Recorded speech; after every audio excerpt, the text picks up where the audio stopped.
Doing? Hey, just finishing this claim to get Dave back on the road. Nice. I wonder what Dave's doing.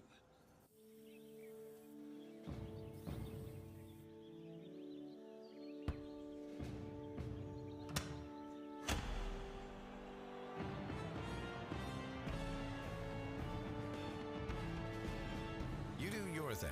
We've got you covered. Hey, is the power off on this? I don't know. Just take it off. Safety violation, unsafe work conditions. In the construction trades unions, safety is our highest priority, and we train you to recognize and speak out on unsafe working conditions so that everyone arrives and goes home safely. Learn about careers in construction at georgiaconstructioncareers.com. What's going on, everybody? Welcome back to another episode of Keeping It Real with Najeh Wilkins. So today, obviously, you know, it is the girls' show. So we're going to talk about the latest in girls' sports. Obviously, it's spring and it's coming down to a close. You had soccer, obviously you had lacrosse. You got tennis going on as well, and golf.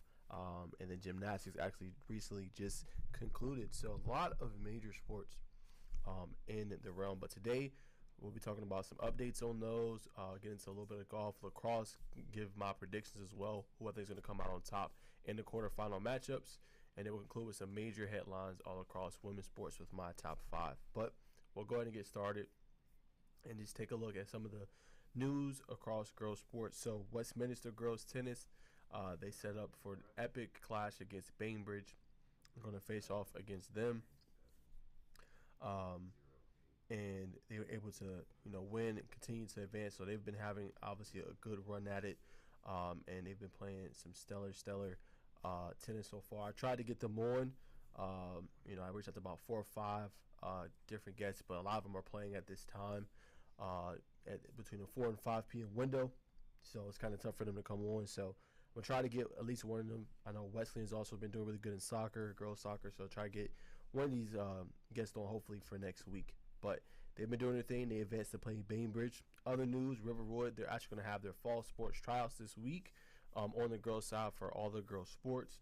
So May 6th is when they're going to have girls flag football tryouts and also softball tryouts. And then May 8th is going to be girls volleyball tryouts. So that's a quick update around them.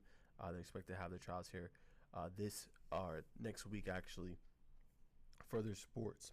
All right, let's keep it rolling. So we'll talk a little bit about tennis, get into it with Fellowship Christian. They advanced to the quarterfinals this past week. They ended up beating number 1 seed Rockmart on the road 3-2 in a very, very thrilling series. They will now travel to Appleton County. I think it's going to be their matchup. I have to check the results of that one, but they ended up winning and advancing on to the next round of the playoffs. So shout out to them as well. And then keeping it on the tennis realm, Roswell also advanced in tennis. So they have been doing their thing. They have been unstoppable, as the tweet says. They had a 3-0 dominant win against Lakeside DeKalb, advancing to the Final Four for the second year in a row. And obviously their goal is to make the state final. So another dominant win for them. And they're going to keep rolling on. They have a game here in the next couple of days. But a big-time win for them, defeating Lakeside DeKalb to advance to the next round. All right. Also, in other girls' sports news, Kell is going to have their basketball tryouts. Obviously, had a great year this past year. But they are going to have their tryouts for rising 9th and 12th graders. So it's going to be June 3rd at 9 a.m. to 12 p.m. Going to be at Kell High School Auxiliary Gym. And it says, important info, all players must have a current physical on file. If they have questions, to email their head coach, Kendra Bailey, at cobbk12.org. So that is going to be here in a couple of months around June. As we've been saying on the show, had a couple girls basketball coaches on. They're usually around that time. So once they kind of solidify the team in June, July is really when the team starts to travel, kind of, build that camaraderie and kind of cohesion with the group, and then kind of, be able to get familiar with themselves. And then by the time it rolls around in October, they're ready to go. The team knows each other well. So that's kind of usually how it goes in girls high school basketball. But Kell's going to be a team to watch. Obviously, we know all the phenomenal players. Aja Thompson is very young. So it's interesting to see how some of the young players take that next step forward in the program, and who's going to be some girls coming in new roles as well. So that is going to be June 3rd, 9 a.m. to 12 p.m. Excuse me, summer basketball tryouts. So will be interesting to see. All right, so we'll keep it going. We'll go on to the next sport. Got to talk a little bit about golf. So one to highlight, obviously, Riverwood again. Their sophomore has been magnificent so far. Let's see. So her name is, she ended up winning Raider Athlete of the Week. For her performance, that's Elena Sims. She led them to qualify for the state sectionals scheduled May 7th in Ackworth, so about a week from today. Not only is she developing her game individually, she recently won a GSGA junior tournament and has been really the focus of the group so far. While Riverwood has advanced individual players to the girls' golf state championships in the past, this is the first time in well over a decade they've been able to see the entire team advance. So special shout out to them. Obviously, Elena Sims is obviously their leader. So they've been doing their thing, and the whole group is going to advance to play in the state championship in golf. So shout out to them and what they've been doing. Quick update around DeKalb County. Also with girls golf, Arabian Mountains Ava Allen, she finished 3rd overall at Area 3 5A girls tournament, shooting a 97 as a top individual qualifier, not on a state qualifying team. Allen adds the trip to the state championship to her DeKalb County golf championship title. So shout out to her for her great performance this past week. Also had Dunwoody's Cora Webster. She was 3rd state qualifier. She's going to head to Apple Mountain Country Club in Clarksville, Georgia for the Class 6A Girls State Tournament. Webster finished the day at Mirror Lake Golf Club with 100 to finish 8th overall in the tournament. Webster's 100 was 3 strokes better than her 103, finished 5th in the county championships. All right, next one, obviously have Chambly. Chambly's Catherine Hanson. She put together a 103 at Fields Ferry Golf Club in Calhoun to finish 7th overall at Area 3 5A Girls Tournament. Individual standings in 6-stroke behind Allen. Hanson was the runner-up at the county championships to Allen with a 93. So that's the latest update around golf, some of the top players and how they finished, and some of the ones that are heading to state. All right, so we'll keep rolling. We'll go ahead and talk a little bit about gymnastics. That was something interesting to note. So Chambly senior gymnast Sarah Wolf, she put together a solid performance at Class A through 5A Gymnastics State Championships at Beaufort area. She recently finished 4th in the all-around. Wolf, a 2-time DeKalb County champion in 2022 and 2024, qualified 4th in the state prelims and went on to capture 4th in the all-around. The senior put together a total of 36.700 in the state finals all-around to finish 4th in the individual standings. Her best event was the floor, as she put together a 9.250 to finish 4th. The senior took 6th on the beam with a 9.30 score, and then Wolf finished 7th in both the bars and the vault. The bar, she's 8.850, and the vault 9.300 to solidify the spot in the top 5 of the individual competition. All right, so that's the latest on gymnastics as well. Now we'll get into a little bit of lacrosse. Obviously, one of my headlines will be the teams that I'm picking to kind of come out on top. But we'll talk a little bit about the results from this past week in lacrosse. So, as you guys know, Milton was able to continue their winning ways, and they advanced to the quarterfinals. The 11-6 win over Mill Creek. Mill Creek had a pretty good year this past year, and were able to make the playoffs, get to the second round. But, Milton was too much, winning by 5 goals in that matchup. The win moves the Eagles to 15-4, and then now they will face up against a pretty interesting game coming up this week, which they will face off against Cherokee, who's 14-4. Cherokee ended up beating Parkview 18-5 to advance also to play Milton. The winner plays North Gwinnett or Hillgrove. North Gwinnett was 11-6 this season. Hillgrove was 13-5. As you know, Hillgrove was top of my list throughout most of the season in the girls lacrosse. I got Hillgrove in that one. But underranked North Gwinnett, they beat North Paulding 10-6. A very surprising one. North Paulding's been having a pretty good year. Surprised to see them kind of go out to North Gwinnett. Obviously, North Paulding had a very, very talented team, but they are officially out of the playoffs in 7-8. On the other side, South Forsyth, They're going to play number 3 West Forsyth in the quarterfinals. South Forsyth 15-5, West Forsyth 13-4, and then unranked Lambert is going to play Walton with all 4 coming off double-digit wins. So pretty entertaining 7-day matchups in my opinion. Obviously, I tried to have Walton coach on. I was talking to their assistant. I was trying to bring them on last week on the show. Again, it was tough to do, but that's going to be a really interesting one because Lambert, the year prior, had a really good season. But being able to get that win, I think it sets up kind of a really interesting matchup between those two. And then South Forsyth versus West Forsyth. And I think the biggest question, I think South Forsyth is playing really well at the right time.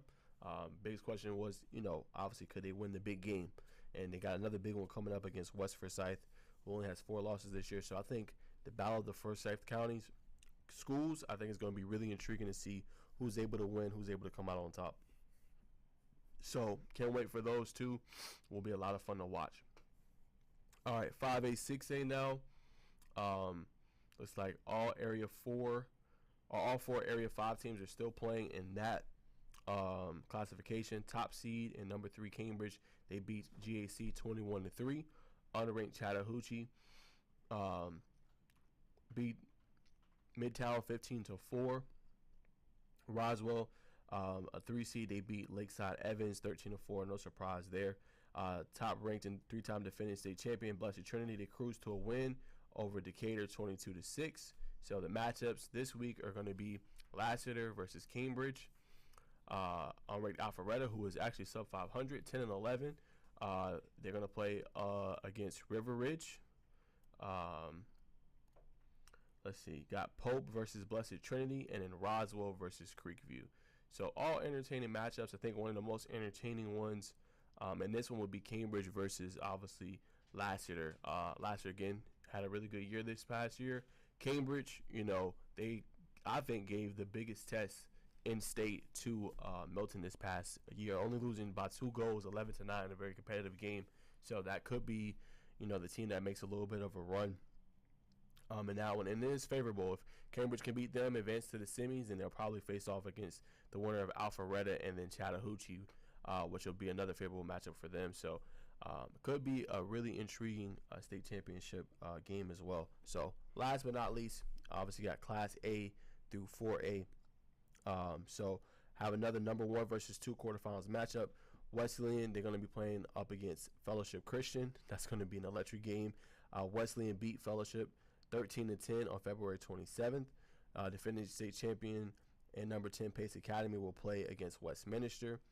Holly Innocence is going to play up against Stars Mill, and then Mount Perrin is going to play up against East Forsyth. So East Forsyth is a team I had on there as well. That's kind of a team that's been having a strong year. They've been top 10 in my rankings all season long, and for good reason. They're here in the quarters, and they're going to play up against Mount Perrin, which should be an interesting game. But the kicker is, Wesleyan and Fellowship Christian. So an elite team is going to go out in this round. Both teams combined for only 2 losses. Wesleyan's been at the top all year long. Fellowship Christian only loss was to Blessed Trinity 18-10. So, I think that one's going to be fireworks between those 2 teams. So they're meeting so early. I think that would have been an electric state championship game between those 2 in Class A 4A.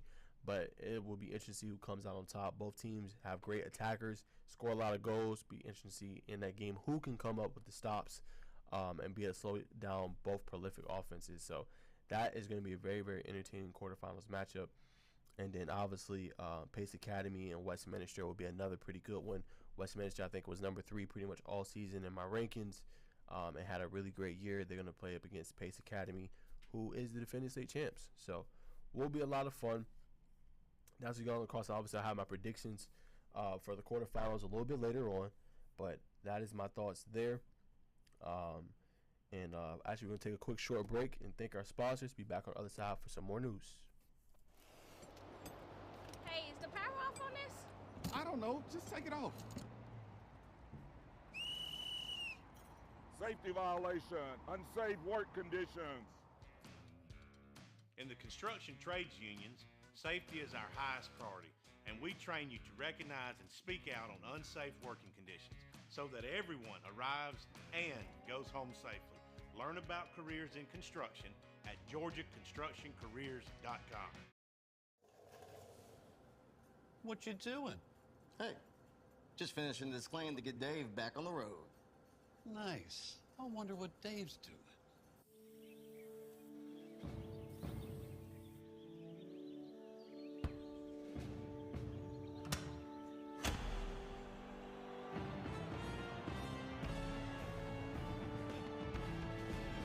You do your thing. We've got you covered. All right, guys, so welcome back. We'll get into the next segment of the show. Obviously, we're going to talk a little bit about soccer. Just going to do a quick look, obviously, and see any major news. Let's see. I think I found something.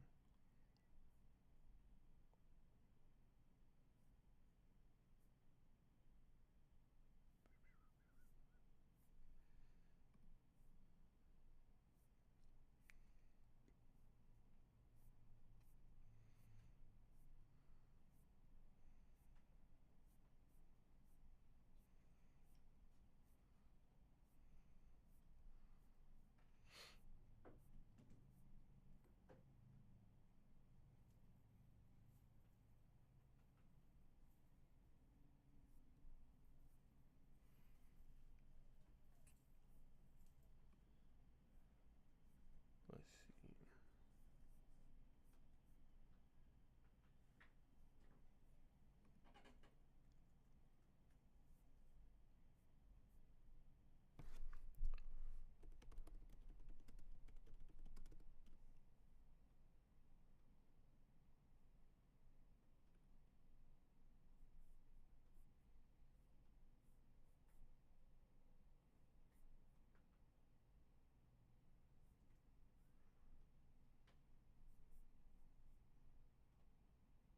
All right.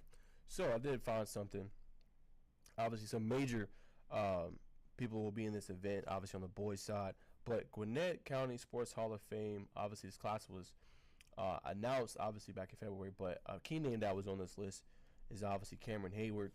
Obviously, that's the boys' side. But I did want to announce, just kind of go through some of the girls on here that were able to make it. And that's Anna Marie Armstrong from Wesleyan. She's mostly sport. Athlete. She's going to obviously be inducted this summer. So just a little bit about her. Let's see. Okay, so she's a Wesleyan grad. She had a really great career. Let's see, not too much info on her.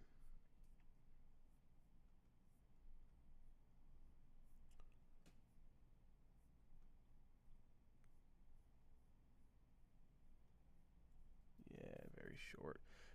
But basically, she's a multi-sport athlete, obviously. And reason I brought it up is because Cameron Hayward was obviously one of the big names on this list. As you guys know, he went to local Gwinnett school, obviously doing big things in the NFL. One of the spokespersons, won Walter Man Payton of the Year, Walter Payton Man of the Year award this past year. So I think that's super cool. All the names getting in. Obviously, she was one of them that was able to make this list. So just wanted to give her a shout out as well. Anne-Marie Armstrong. I think that's super cool to see. But we'll keep it rolling. Go ahead and talk a little bit about soccer. Obviously, he's getting into the nitty-gritty, and we'll talk about Wesleyan. So they continued their high-scoring ways this past Tuesday with a win over St. Vincent. They advanced to the Final Four through 3 rounds of the playoffs. They outscored their opposition 26-1. Wesleyan scored 7 goals or more in the last 12 matches, dating back to his lowest scoring match. Its only loss of the season, 2-1 at Fellowship Christian on March 7th. Since that defeat, Wolves have been on a mission, and St. Vincent was their latest victim there. And so far this year, they've tallied 161 goals. So they've been doing their thing. Some of the key players, Mary Alice Gordy, a senior, she led them in the quarterfinal win with 5 goals and an assist. Emma Glazier had 2 goals and 3 assists in that one. Jordan and Lily Roberts had 1 goal and an assist each, and then Olivia Cardell, another senior, added an assist in that one. Cardell and fellow senior Michelle Costas, along with Lexi Brown and Mallory Suits, anchored the defense in front of the goalkeeper, Ellie Reynolds. So they've been doing their thing so far this year. Gordy scored all 5 of her goals in the first half in that 9-1 win against St. Vincent, and they built a 7-1 lead at halftime. She got the scoring started in the 6th minute on a sequence that began with Julia Jakovic corner kick. Jordan's header back to the middle went to Gordy, where she finished with a 1-0 lead. So they're going to face off against number 6 ranked Columbus May 2nd in the semifinal. So in a couple of days, they will be facing off on Thursday. So shout out to them for their big win as well. Another big win in soccer was Mount Perrin. They advanced to the next round. They ended up defeating Fitzgerald, score of 4-2. Schaefer, she scored 2 goals. Schwartz added a goal and an assist. And Strickland also scored a goal. They've been playing really well all year long, and they're going to advance to the Final Four after their great effort and win. So shout out to Mount Perrin as well for continuing to play some high-end soccer as well. All right, so we did have a commitment, this past weekend as well. So Buford's Emmy Henderson, she committed to UNC Asheville. So she played for a midfielder for the number 1 ranked Wolves for Buford, and she will be playing for North Carolina Asheville on the next level, or at the next level, I should say. So special shout out to her as well. All right, some quick results from soccer this past week. So all of the top teams made it through the first couple of rounds. Obviously, Buford, Marist, Jefferson, Lovett, Oconee County, Model, Social Circle. So shout out to them as well. And then Marist and Oconee County, they had the toughest quarterfinal matchups. Marist faced number 3 Pope. Oconee County takes on Savannah Country Day. Other quarterfinal games include Harrison versus North Gwinnett in 7A, and then Roswell versus North Atlanta in 6A. All right, some of the defending champs. Obviously, you got Denmark of Class 7A and Chambly of Class 5A. They all ended up losing with second-round losses. Denmark, unranked, seeded number 2 out of Region 6, lost to Walton in a rematch of last year's championship game, which Denmark won 1-0. And then Chambly won the past 2 Class 5A tournaments but fell to Greater Atlanta Christian 2-1. The defending champions, Roswell, Westminster, Oconee County, and Fellowship Christian, all remain alive in the next round. A couple of premature exits was Midtown of Class 5A. Thank you, sir. So I will check on that actually right now. Shout out to Craig, man. Stuff be hard to find. All right, let's see. Just saved me. All right, so a couple of recaps we also got for quarterfinals that we're going to actually hit in on after talking about these premature exits. Obviously, of Midtown, Whitefield Academy, as some of the highest ranked teams. Midtown lost to 4th ranked GAC 2-1 in the second round. Midtown was a semifinalist last year. Whitefield Academy also lost in the second round, falling 4-3 against top ranked Social Circle. And Whitefield Academy last year lost 2-1 in first round to Social Circle. But all right, we'll get into now a little bit about some of these quarterfinal recaps.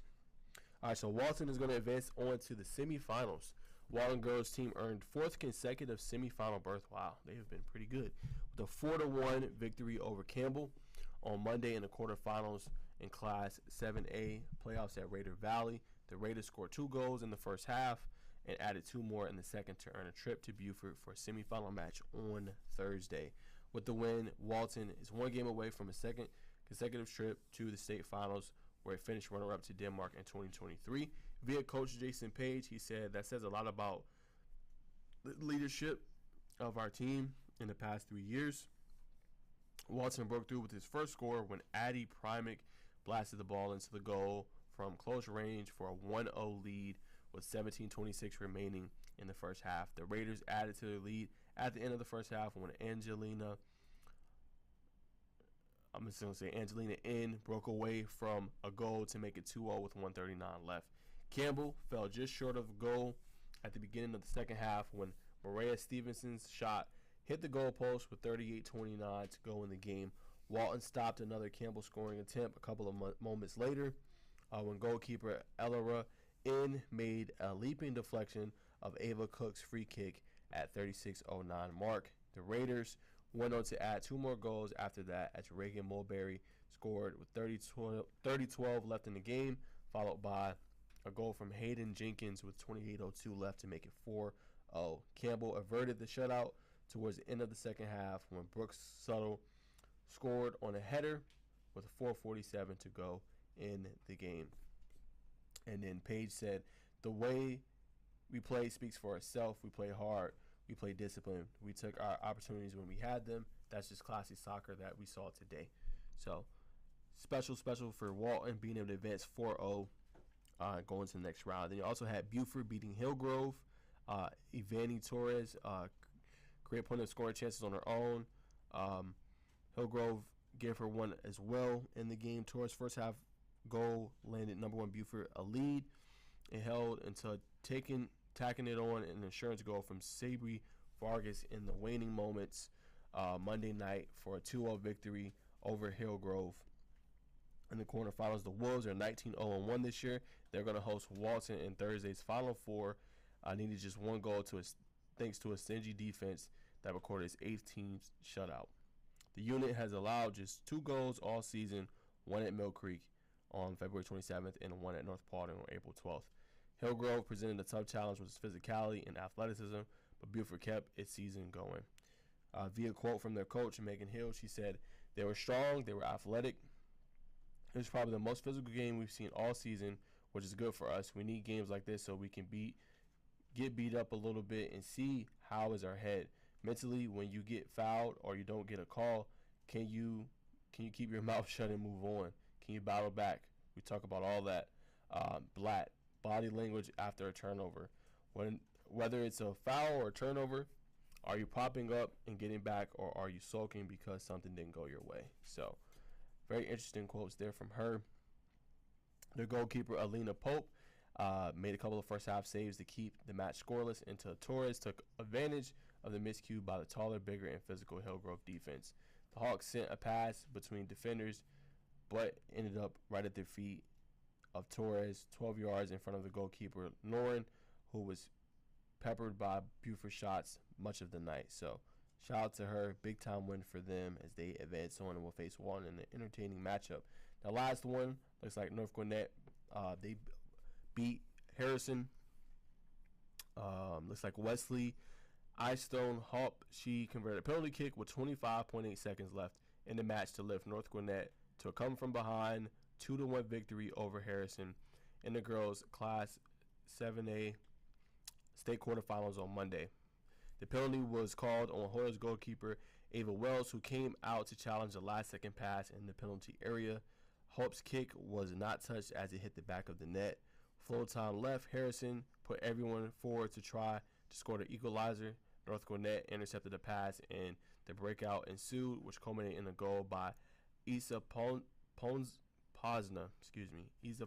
to set the final score. All right, per quote from their head coach, North Gwinnett said, "We knew Harrison was an incredibly powerful offensive team.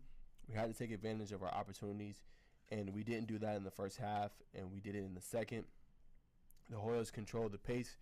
In the first 40 minutes, the ball was mainly on North Gwinnett's side of the field as Harrison wove its offense around and beat defenders. Harrison's persistence finally paid off when Caroline Shaw gathered in a pass in front of the goal and flicked her shot to the back of the net for a 1-0 lead. The score remained that way heading into halftime." Per quote, it says, "We changed our shape a little bit at halftime," Burkhart said. "We didn't have the right people in the right places, and while it helped us defensively, it was not helping us offensively." So those tweaks, it worked from the opening minutes of the final half. Hope had an immediate shot on goal with 90 seconds into the game to set the tone to come for the rest of the half. The equalizer happened at the 27-minute mark. Cameron Martin was able to send a through ball to Pozna, who was able to beat Wells and tie the game to set up the final moments. Burkhart said, "We are blessed with girls that are dangerous. We always say when in doubt, if the attacking shape has broken down, put our offensive players in dangerous situations. In the second half of the past couple of games, that is what we've been doing." So shout out to Craig, obviously, for showing me this, sending this to me. But that's a little bit of a recap of the results from the quarterfinals. As you guys know, the semifinals will be this weekend. All right, so that's all I got for soccer. We'll go ahead and advance to track and field now, talking just a little bit about that before our next break. So as you guys all know, the sectionals are here. Can't wait. Obviously, we got to look at the latest times, the fastest times across the state. We've been updating these every week on the show. So let's see what's the latest going on there.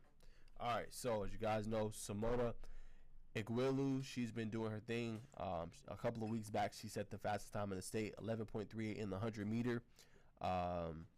No new scores in the 200, 400, 800, or 1600-meter.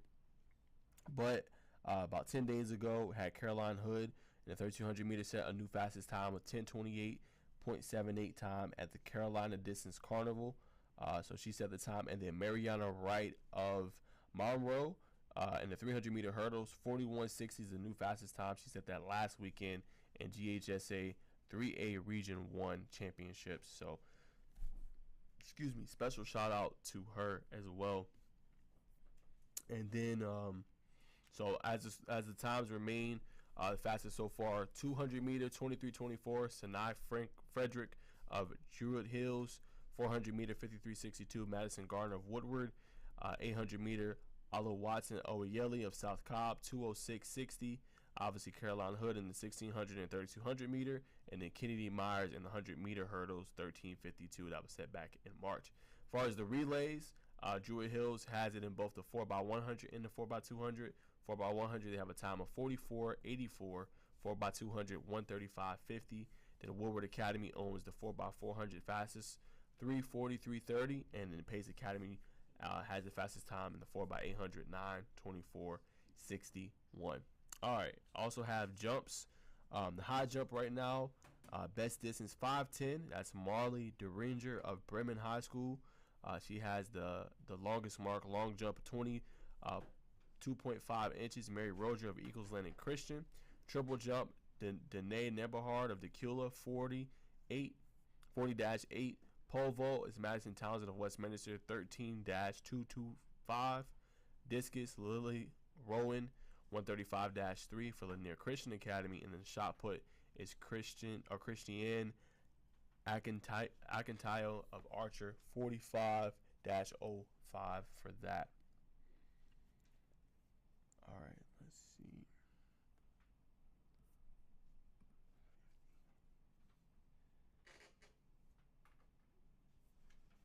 Okay, now let's see the 50-meter dash.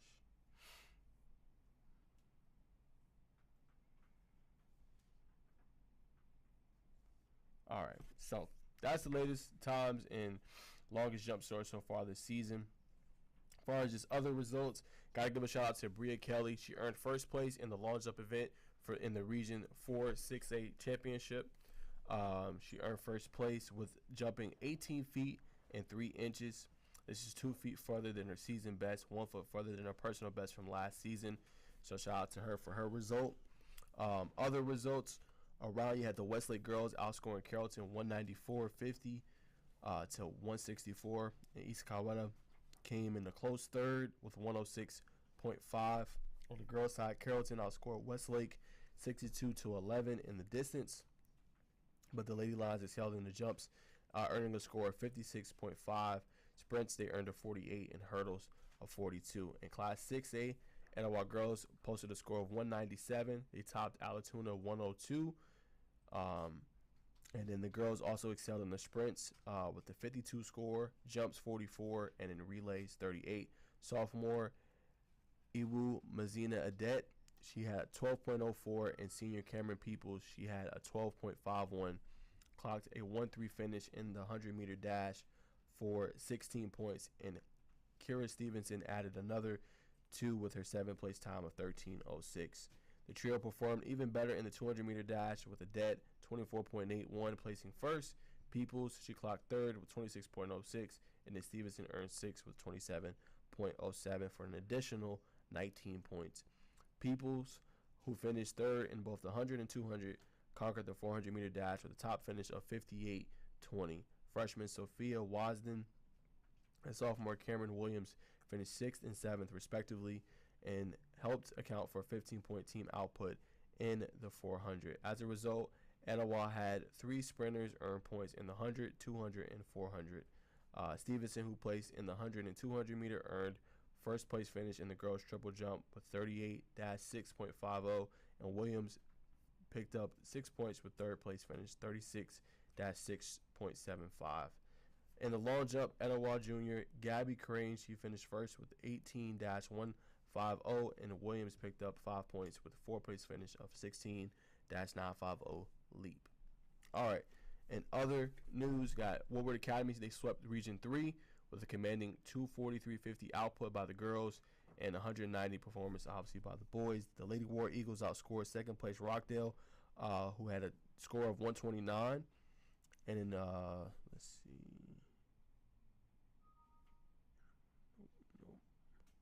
Okay, so they took that home. So special congratulations to Woodward Academy. In Class 5A, you had the Loganville girls in a very closely contested meet. They had a score of 179.50, narrowly defeated Heritage Conyers 173.50, and Jefferson 161, who got third place in the event. And then Class 4A, this past week, title went to Westminster girls. The Lady Wildcats, they finished with a score of 211, cruising past Druid Hills, who had a score of 125 in that one. Westminster 66 points in the distance were the most gained in the category for them.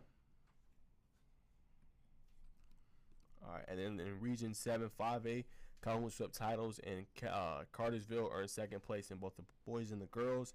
The Lady Yellow Jackets tallied 185 points to the Canes 137. In Region 7, in Class 4A, that was a dominant sweep for Central Carroll, and who got runner-ups went to Heritage Catoosa, and then the Cedartown boys. Let's see. All right, and then last but not least, obviously you got Rockmart.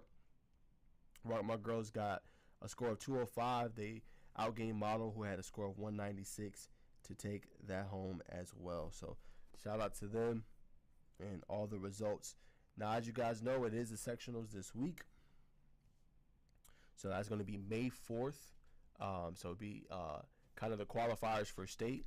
So whoever plays the best, but there will be 16 separate sectionals with 2 occurring within each classification. Class A Division 1, Sectional A, Regions 1, 2, 3, 4, and then Sectional B, Regions 5, 6, 7, 8 will be at East Dublin and Mableton, respectively, this Friday. Class A Division 2 is divided into Region 1, 2, 4, and 6 for Sectional A, and then Region 3, 5, 7, and 8 for Sectional B at Carrollton. So here is the breakdown for Class 2A through 7A. That will be this weekend or on Friday. Sectional A will be Regions 1, 3, 4, and 8 at Commerce. Sectional B, Region 2, 5, 6, and 7 at Rockmart for Class 2A. Class 3A will be Sectional A will be 1, 2, 3, 5 at Fort Valley. Sectional B will be 4, 6, 7, 8 at Carnesville, Georgia. Class 4A sectionals will be Region 1, 2, 3, 6 at Milledgeville. Sectional B will be Regions 4, 5, 7, 8 at Bogart, Georgia. Class 5A Sectional A will be Region 1, 4, 6, 8 at Evans. Sectional B, Regions 2, 3, 7, 8 will be at McDonough, Georgia. Class 6A Sectional A, Regions 1, 4, 5, 8 at Atlanta, Georgia. Sectional B, Region 2, 3, 6, 7 at Monroe, Georgia. Last but not least, Class 7A Sectional A will Regions 1, 2, 4, 7 will be at Valdosta, Georgia. Sectional B, Region 3, 5, 6, 8 will be at Powder Spring. So that's how it looks. That is the schedule. Obviously, we'll have coverage, so stay tuned for that. That will be this Friday, May 4th. Will be a lot of fun, and obviously we'll have the coverage, and that's the latest results there. But we'll take one more quick short break. Thank our sponsors. Be back on the other side with the top 5. What you doing? Hey, just finishing this claim to get Dave back on the road. Nice. I wonder what Dave's doing.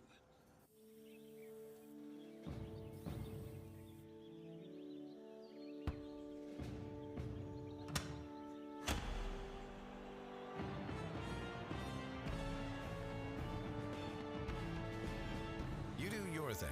We've got you covered.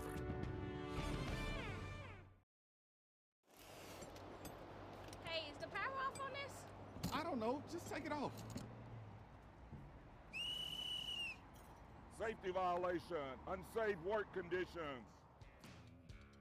In the construction trades unions, safety is our highest priority, and we train you to recognize and speak out on unsafe working conditions so that everyone arrives and goes home safely. Learn about careers in construction at georgiaconstructioncareers.com.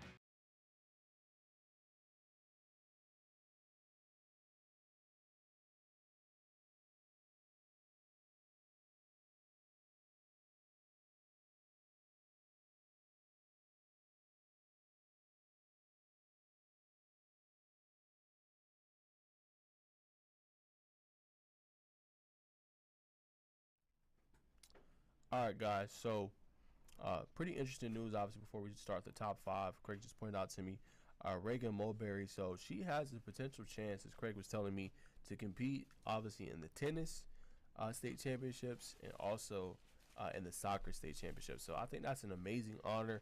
Obviously, she's battling out right now in the semifinals, but I thought that was super cool. I don't know what her schedule would look like to be able to battle out in both. I know that would have to be hectic, but just showing how great of a scholar athlete she is, being able to balance both at the same time, and being there for her team. So I think that's super cool. And obviously they got a big debut we talked about coming up against, or big bout coming up against Buford in the semifinals in soccer. So special shout out to her being able to balance both the sports and being great at both. So that is no small feat. Do you know where she's going to school? Not yet. Oh, she's young. Okay, yeah, only a sophomore. So I'm sure she will be pretty big name when it comes to being a senior, and a lot of colleges are going to definitely want her. So special shout out to her, and appreciate Craig pointing that out. All right, so we'll start with number one as a top headline. Obviously, you guys know with the top five, I talk about all women's sports, latest around the country. So I'll start with a Hall of Fame basketball class. I thought this was super cool. I actually grew up watching them play. Girls basketball. I remember we went to a couple finals games as well. But that's Maya Moore and Seimone Augustus. So they headlined the Naismith Women's Basketball Hall of Fame induction ceremony. Thought that was super cool. They both helped the Link win 4 WNBA championships in their time with the team. But definitely go to AP News, get the latest on that. Also, the pair also led the U.S. to Olympic gold medals in 2012 and 2016. While Augustus was also part of the 2008 team. So it's pretty cool to kind of see them be a part of that. Other inductees are former players. Obviously, looks like you have Taj McWilliams-Franklin. She was in there. Rita Gale Easterling was another one that used to play for the Lynx that also got recognized as well. But just two phenomenal players. When you go back and look at their collegiate careers, obviously, what Maya Moore was able to accomplish and what Augustus was able to accomplish just in college, being top-ranked, recruits coming in, setting the college basketball landscape on fire for the girls' side, and then being able to see them be elected to the Hall of Fame is just an incredible honor. And I remember going to the game. I think I went to a finals game once when they matched up against the Eastern Conference team, and just the way they were able to score at just a high-end level. And then usually you would see Gus's guard the other team's best opposing player and be able to really shut him down with her tenacity and her ability to be able to cause disruption and turnovers, and then turn those into fast break points for her team. I mean, they were both great players, and obviously getting a special honor to be able to make the Hall of Fame, I think, is obviously incredible, and obviously why it's one of the headlines today. So special shout out to them too, and love what they meant for the game. Number two, going back to girls high school track and field, Mariana Wright, she turned some heads in her meet, had an incredible meet this past week. She goes to her first place finish in 300 hurdles in 3A Region 1 meet with a time of 41.60. She holds the country's 6th fastest time in the 300-meter hurdles this season. So she's been doing her thing. I'm pretty sure she's going to have something to say at the sectionals this week and going to try to compete and contend for the state finals. So special shout out to her. 6th fastest time in the country is no small feat, and that's why it's one of my top 5 headlines. Mariana Wright doing her thing for Monroe, Georgia track and field. So special shout out to you there. And then at number 3, had another player retire, and that's Candace Parker. I don't know. I just had a feeling like it was going to be coming soon. Obviously, she's 38. She had another great career in the WNBA, also in college playing for Tennessee.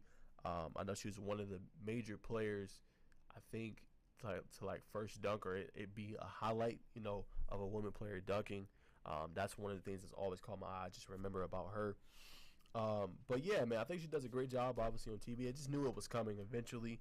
But what she's been able to do the last few years of her career with the Aces and being able to play competitive basketball with her, Asia Wilson, Kelsey Plum, and being able to, win it all, I think was obviously, a great thing. But she dealt with a lot of injuries, especially this past year, which I think was what led to her retirement. Some left foot injury throughout the year. But looks like she initially re-signed with the Aces on February 7th to a one-year deal. Said in her Instagram post that her left foot was not cooperating. It's no fun playing in pain, per quote on ESPN. Says it's no fun knowing what you could do if only. It's no fun hearing she isn't the same when I know why. It's no fun accepting the fact that you need surgery again, Parker posted. So definitely it was tough for her, but just a little bit about her career. One of the most decorated athletes. She won NCAA titles at Tennessee in 2007 and 2008. Selected number 1 overall in the 2008 WNBA draft. She won championships with Los Angeles Sparks in 2016 and was Finals MVP. And also her hometown, Chicago Sky, in 2021, and the Las Vegas Aces in 2023. Becoming the first player in league history to clinch titles with 3 different franchises. She also was a 2-time league MVP in 2008 and 2013, a 10-time All-WNBA selection, and a 7-time WNBA All-Star. Defensive Player of the Year in 2020, and 2-time Olympic gold medalist in 2008 and 2012. So I thought that was super cool. Another player, we just talked about 2 more just a few moments ago, but another player that had a great career, obviously 16 WNBA seasons, played 13 with the Los Angeles Sparks. So just phenomenal to see where her career went. I think will be a future Hall of Famer, and definitely was one of those pioneers in the sport.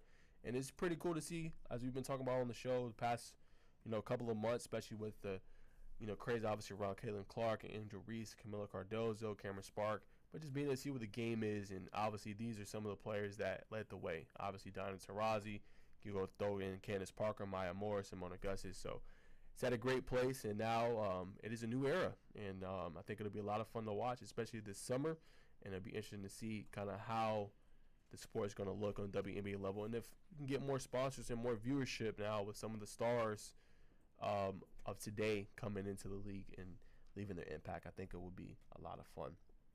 All right, so we'll go to number 4, as you guys, as I promised you. I have my predictions for the quarterfinal round for lacrosse, so we'll go ahead and get into it on the girls' side. If you guys haven't, definitely go check out. I did a top contenders on both the boys and girls' side, and also some sleepers. So I'm going to pull up the bracket real quick and do quick predictions for quarterfinals when it loads.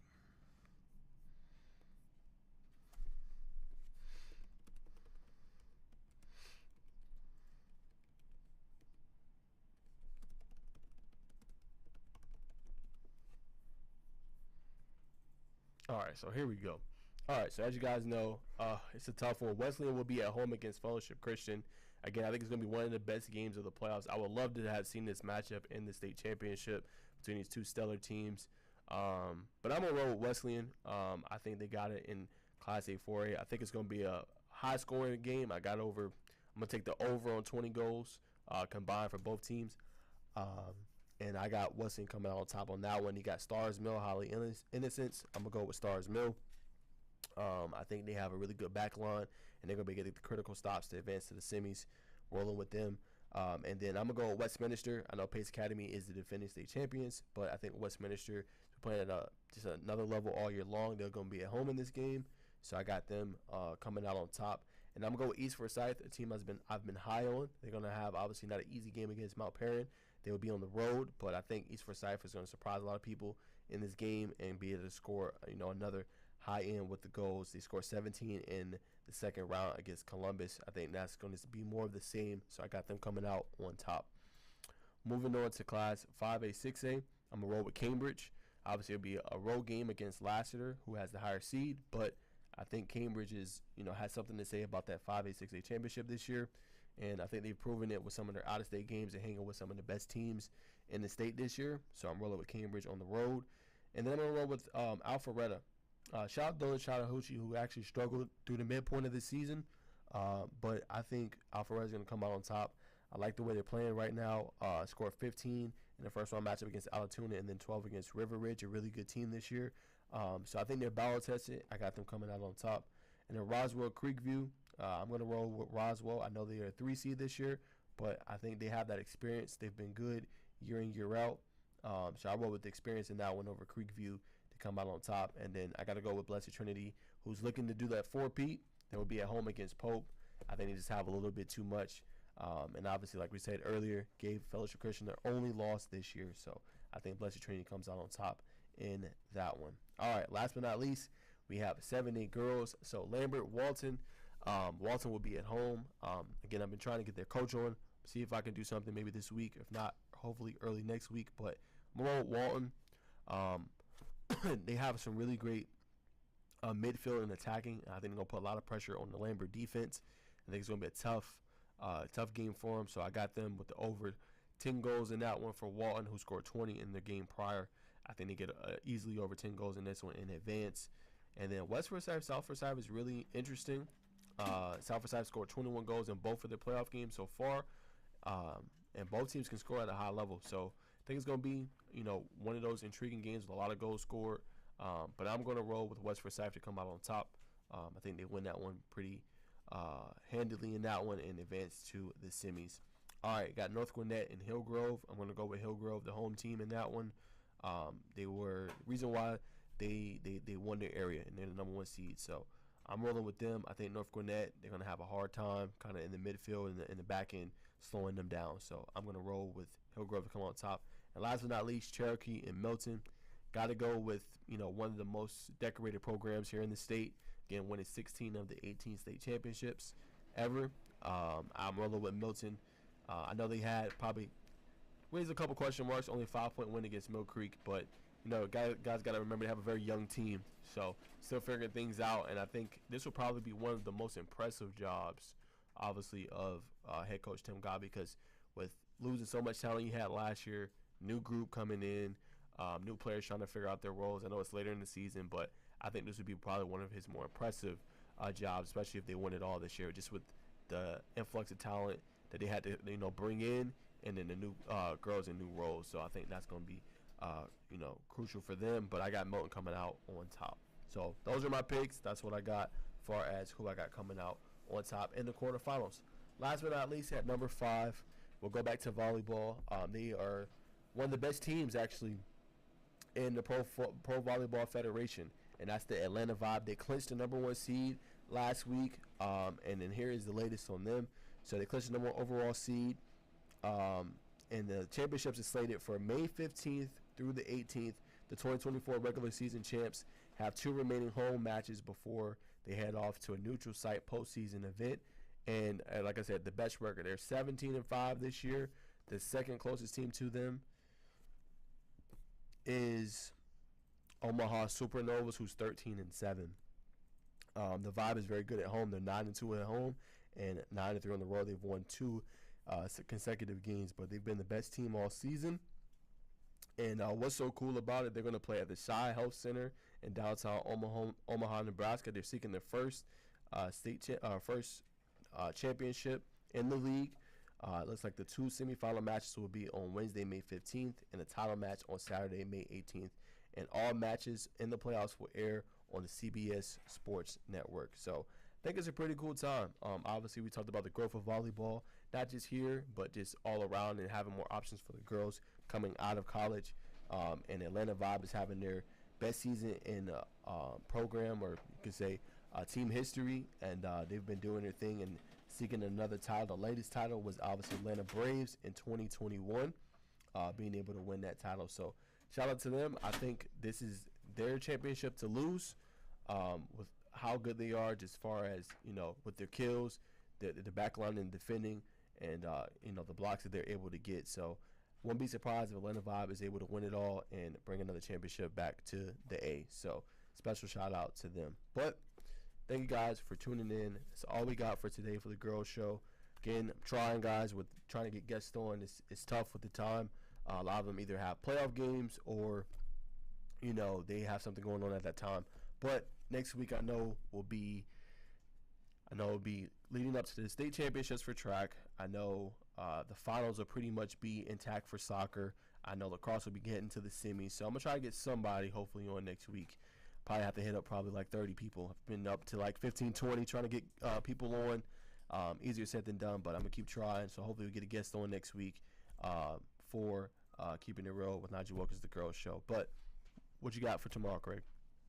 Preston Pogue, Lad McConkey's former coach, North Murray. Nice. So Craig's going to have on Preston Pogue. I'm sure he's going to ask him all about Lad McConkey, who went number 34 to the Chargers. He's the head coach of North Murray, so that'll be an entertaining interview tomorrow. Check that out. Drive for the GHSA state title at noon Eastern right here on YouTube, right here on Score Atlanta. So you guys check that out. That's all we got. Go to Score TL for all the latest stories. Max is cooking up one on Weber School. I'm sure it's out now or about to be out. And I know Hayden had a story on bass fishing. So check all that out. Make sure you go to YouTube page, like, comment, and subscribe. And we'll see you guys soon. Peace.